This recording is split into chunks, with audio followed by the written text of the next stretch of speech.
Olá a todos, meu nome é Ronaldo Gismondi e a gente está aqui hoje numa versão diferente do nosso PebMedCast, uma reportagem especial às quintas-feiras com gravação em vídeo e em áudio para vocês, em que a gente vai trazer e discutir um pouco mais algumas atualizações da semana. A gente ainda está no meio da pandemia global do coronavírus aqui no Brasil, os casos ainda muito aquecidos, principalmente nas regiões que não foram as primeiras, né? Então Rio, São Paulo um pouco mais saturado, o restante do país um pouco menos. E a gente tem algumas novidades científicas, políticas, sociais, que são importantes de debater com vocês, sempre tendo como pano de fundo, tendo como pilar fundamental, que a gente toma as decisões baseadas na melhor evidência científica possível, naquilo que é prático, que é para o seu dia a dia, tá bom? Então tudo que a gente vai discutir aqui é medicamente voltado. Então, a gente lembra a vocês que a principal forma de manifestação da COVID é através dos sintomas respiratórios. Os doentes fazem febre, faz aquela sensação de virose, então dá uma fadiga, um mal-estar, uma sensação de queda do estado geral, e os sintomas respiratórios semelhantes a um resfriado são os mais comuns.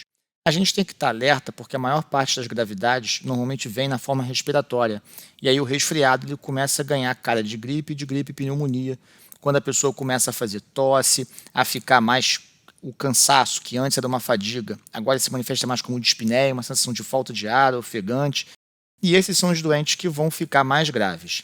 Mas a COVID ela pode ter outras manifestações clínicas? Sim, das mais variadas possíveis. Daquilo que é comum, e a gente tem que se prender naquilo que é mais comum, quais são as duas que eu dou mais destaque?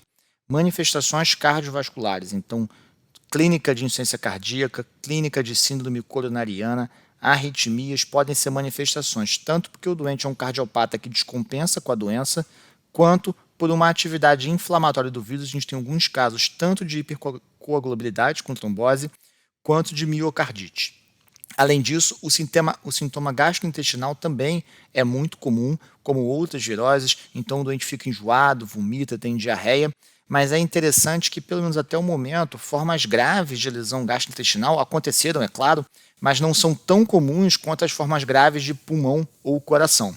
Eu tenho trabalhado num hospital de campanha, ele tem 200 leitos, eu estou na parte da coordenação, e lá o que a gente vê, então os doentes graves que vão para terapia intensiva normalmente vão por comprometimento pulmonar e, em segundo lugar, por comprometimento cardiovascular.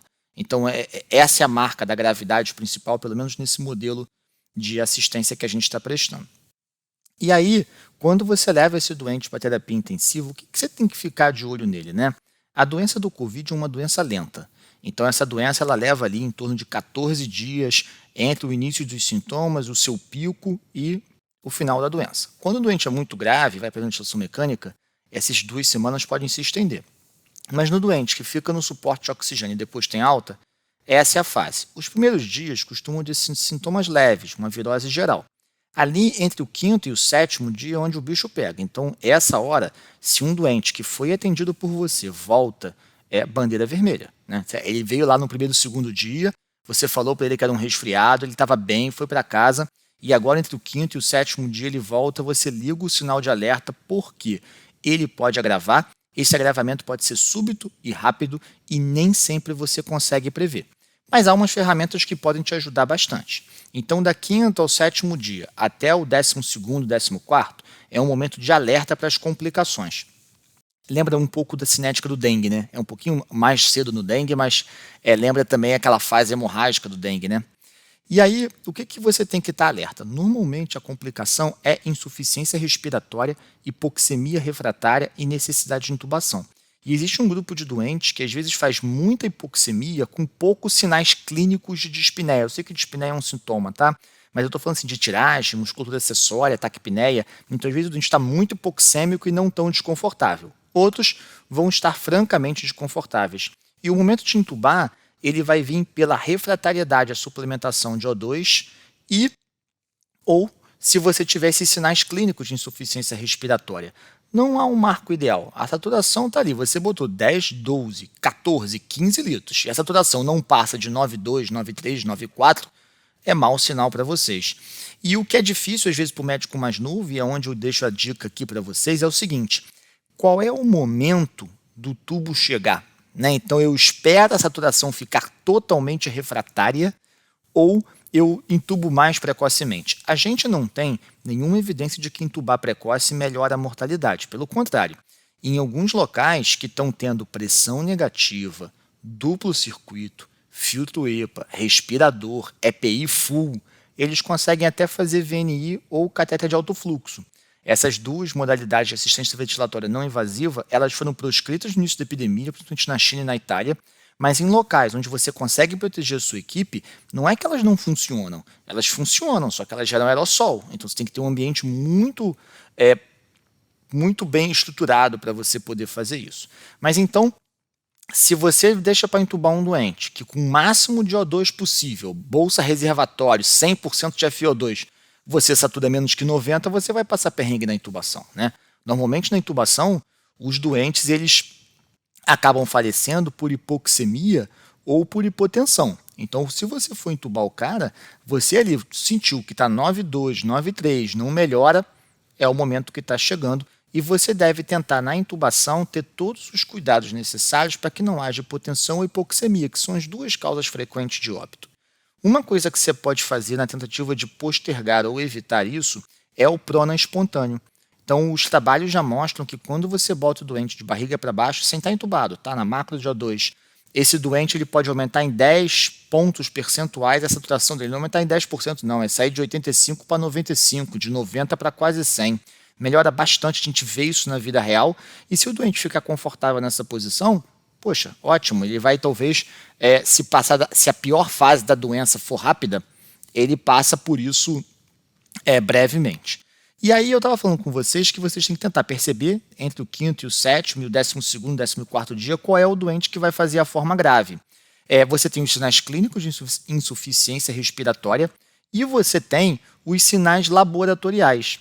Esses sinais laboratoriais, eles são vários, mas alguns que a gente sabe que são muito eficientes são proteína C reativa alta, acima de 15 mg por decilímetro, um dedímero alto que passa de 1.000 a 1.500, uma ferritina acima de 1.000, linfopenia abaixo de 800 a 1.000 ou uma interleucina 6 aumentada, lembrando que a interleucina 6 a gente tem menos disponibilidade no mercado para dosar.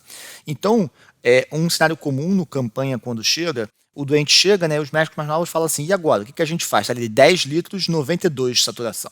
Eles falam assim, calma, acabou de chegar, vamos fazer um prona espontâneo, você joga de 92 para 96, 98, te dá tempo, radiografa ou de preferência tomografa, o grau de acometimento respiratório pela tomografia não só te permite diagnóstico enquanto o suave não sai, como estratifica a gravidade. 25%, 50% do pulmão acometido, você fala, cara, o negócio não está legal. E nessa fase precoce é um padrão predominante de vidro fosco. Nesse caso, vale a pena você olhar a reportagem que a Elazira escreveu no nosso portal sobre sinais radiológicos da Covid-19 e a gente tem a descrição disso no Whitebook. Está gratuito para vocês toda a parte de Covid e tudo aquilo que vocês precisam para dar plantão, estão gratuitos ali no Whitebook. E aí, você então usa a tomografia, fala, pô, esse cara realmente está com o pulmão muito acometido. E é o tempo desse laboratório que eu falei sair. E com essas duas coisas na mão, você já consegue ter uma ideia. Doente mais perto do início, quinta a sétimo dia, laboratório alto, TC ferrada, esse cara vai ter uma evolução ruim, talvez eu vá ter que entubá-lo logo. Agora, se você pega um paciente que já está ali para o 12º dia, o laboratório não está ruim, a TC tem 25%, 30% de acometimento, esse cara talvez você consiga segurar ele com medidas não invasivas e evitar a intubação, né? A partir do momento em que você decide intubar, é importante que você garanta as condições ótimas de intubação. A gente recomenda a sequência rápida de intubação com bloqueio neuromuscular por dois motivos. Primeiro, para ele não tossir e não te contaminar. Segundo, porque os trabalhos mostram que essa técnica ela é mais eficaz. Então, a chance de você não conseguir intubar é menor quando você usa o bloqueio neuromuscular. A gente fica muito preocupado com bloqueio. Mas nos hospitais onde você tem backup, 2 métodos para intubação, 2 pessoas experientes próximo de você, o uso do bloqueio facilita a sua intubação. E lembrar que a succinilcolina tem meia-vida curta e o roucurônio tem um antídoto. E todas as doses e os remédios que vocês precisam, a gente colocou lá no Whitebook para você. Em relação a isso, não teve muita novidade científica nessa época. Depois que você coloca a pessoa em ventilação mecânica, é importante que você faça uma estratégia de ventilação mecânica protetora. Na semana passada eu tive a oportunidade de entrevistar e ouvir a Alessandra Thompson numa live que é excepcional, extremamente didática, em que Thompson vai discutir com vocês as estratégias ventilatórias, pressão de platô de até 30, uma driving pressure de até 15, um volume corrente de 6 ml por quilo e o uso de uma PIP, que é uma escala de PIP não tão agressiva nessa fase inicial. Há muitas evidências que nesse pulmão do início é um pulmão com muito ouvido fosco, muita lesão pulmonar, então o doente faz shunt, ele tem muita hipoxemia, com menos trabalho e esforço respiratório. Thompson foi muito clara quando explicou isso. Nessa fase, PIPs muito altas não ajudam muito, e ela sugere você usar a curva de PIP complacência como uma forma de você escolher a PIP ideal. Mas provavelmente lá no início vai ficar em torno de 8, 10, 12 no máximo, e a gente tem uma tabela com a PIP sugerida, tanto no Whitebook quanto no portal. A Dayana Quintanilha fez 2 excelentes artigos sobre Covid grave, né? Então ela pegou como base um artigo da New England, a experiência dela no Hospital Naval Marcelo Dias, que ela está diretamente no covidário, e trouxe para vocês um pouco de como lidar com esse doente grave, que é um resumo, né, disso que eu estou falando aqui para vocês nesse podcast vídeo para o YouTube. Então, você pega esse paciente ali, você coloca em estratégia ventilatória protetora e se a hipoxemia persistir mesmo assim, então você botou ventilação protetora, você botou uma PIP bacana, calculou a melhor complacência, parece que a melhor estratégia para hipoxemia refratária é a posição prona. O grande desafio do prona é virar o doente. Então você não pode perder as linhas veno-arteriais, você não pode estubar o cara, porque vai ser muito complicado, e esse mecanismo físico de pronar é bem complicado. Então é importante que você treine a sua equipe, faça simulações, faça os primeiros pronas com uma equipe bem grande, a gente recomenda pelo menos 5 pessoas, 2 em cada lado da cama e uma só para cuidar do tubo. Justamente para evitar acidente, porque a grande complicação do prona são os acidentes ao virar. A segunda são os efeitos na face, de você ficar com a face virada para baixo, mas se você restringir o prona a 12 a 16 horas, isso parece uma estratégia muito bacana. Se o doente permanecer em ventilação mecânica mais tempo, com o pulmão ainda com muita lesão, e realmente esses doentes demoram, a gente quando liga para as famílias lá, a sensação nossa é que às vezes o tempo não passa, você liga no primeiro, no segundo, no terceiro, no quarto dia de ventilação mecânica e você fala, olha, a PF é a mesma, a situação está igual, porque é uma doença que demora a melhorar, a gente não tem antiviral específico, né? A gente fica um pouco de mãos amarradas. E aí, ele numa fase mais avançada, ele pode fazer aquela forma mais clássica de SARA com mais lesão, gravidade dependente e precisar de uma PIP maior. E aí você fala, ok, então eu peguei o doente grave, eu coloquei em ventilação mecânica, eu vou tratar as complicações e o que mais eu posso oferecer a ele? E aí a grande novidade da semana, aquilo que está bombando no WhatsApp de médico, não médico, é a questão da cloroquina, até pelas posições políticas do governo. E o que a gente tem para passar para vocês é o seguinte, apesar de um estudo inicial sugerir melhora da viremia, um estudo subsequente, um ensaio clínico controlado, não mostrou não conseguiu confirmar a redução da viremia.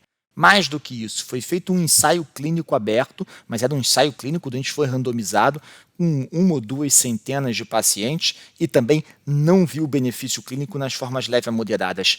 E 2 grandes estudos observacionais, um publicado no JAMA e o outro na New England, a gente tem tudo isso resumido para você no portal, também não mostraram benefício em usar a hidroxicloroquina. Então, medicamente, a gente não tem justificativa para continuar prescrevendo ela, já que ela tem alguns riscos altos do tratamento.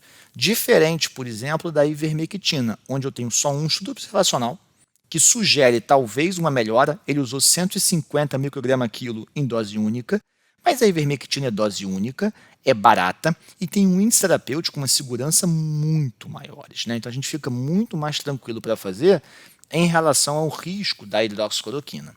A questão de você fazer amoxicilina clavulanato ou cefuroxima associada à azitromicina é mais para tratar a síndrome da pneumonia. Então, quando o doente chega, ele tem uma síndrome pneumônica.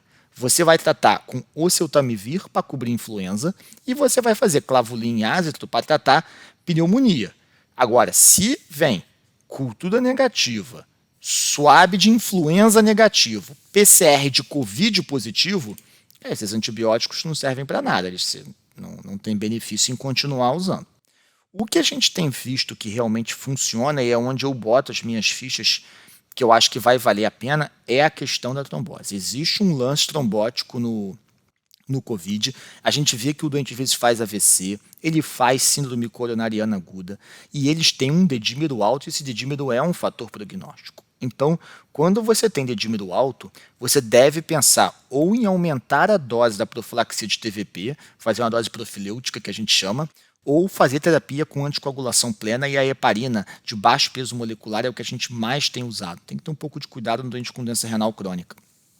Então, nesse caso da heparina, existem alguns esquemas diferentes. E a Lívia fez um artigo que eu vou dizer para vocês, ficou sensacional.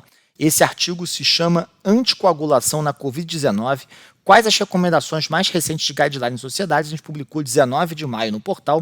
E a Lívia faz um resumo das principais orientações. Por quê? Apesar de todos nós falarmos, existe um lance que é trombofílico, ele aumenta a hipercoagulabilidade. Não se sabe qual é o trigger, o limiar, o momento ideal de começar a heparina e a dose dela.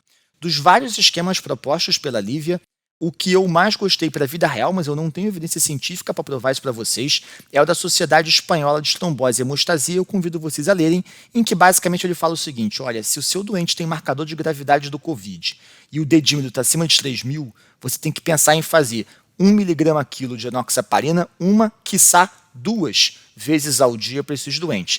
E ficar muito atento para rastrear a trombose, seja trombose venosa profunda, seja tromboembolismo pulmonar. Já com um pouco menos de evidência, a gente tem a questão do corticoide, né? A gente sabe que em alguns casos de pneumonia comunitária grave e de SARA moderada grave, o uso de corticoide nessa fase inflamatória, que vai do 5º ao 7º dia até o 12º, 14º, ele pode ter algum benefício. Normalmente se faz hidrocortisona 50 de 6 em 6 ou 100 de 8 em 8, ou então metilprednisolona de 40 a 60 de 12 em 12. E essas drogas nessa fase, ou seja, depois da fase virêmica, né, porque no início é deletério. Então, depois da fase virêmica, na fase inflamatória, na tal tempestade de citocinas, poderia trazer algum benefício, mas é bem mais controverso e bem mais incerto do que a heparina. Então, em termos de novidade, essa semana essas foram as principais. É também um grande resumo do que se sabe de Covid até agora. E na semana que vem eu volto com mais novidades do Covid e mais novidades da medicina em geral. Para se manter atualizado, www.pebmed.com.br. A gente filtra tudo que é fake news, pega o que é importante, deixa resumido e prático aquilo que de fato vai mudar a sua vida. Obrigado, um abraço e até a próxima.